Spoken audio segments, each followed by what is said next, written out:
Reparo de inversora de solda Tork KAB150, parte 1. Diagnóstico inicial e inspeção dos IGs. Neste primeiro vídeo da série, o foco é mostrar o início do reparo de uma inversora de solda Tork KAB150 que chegou à bancada sem funcionar.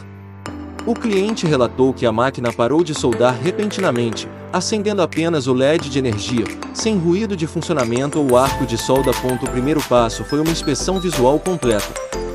Verificou-se a presença de fuligem na placa principal e sinais de supera.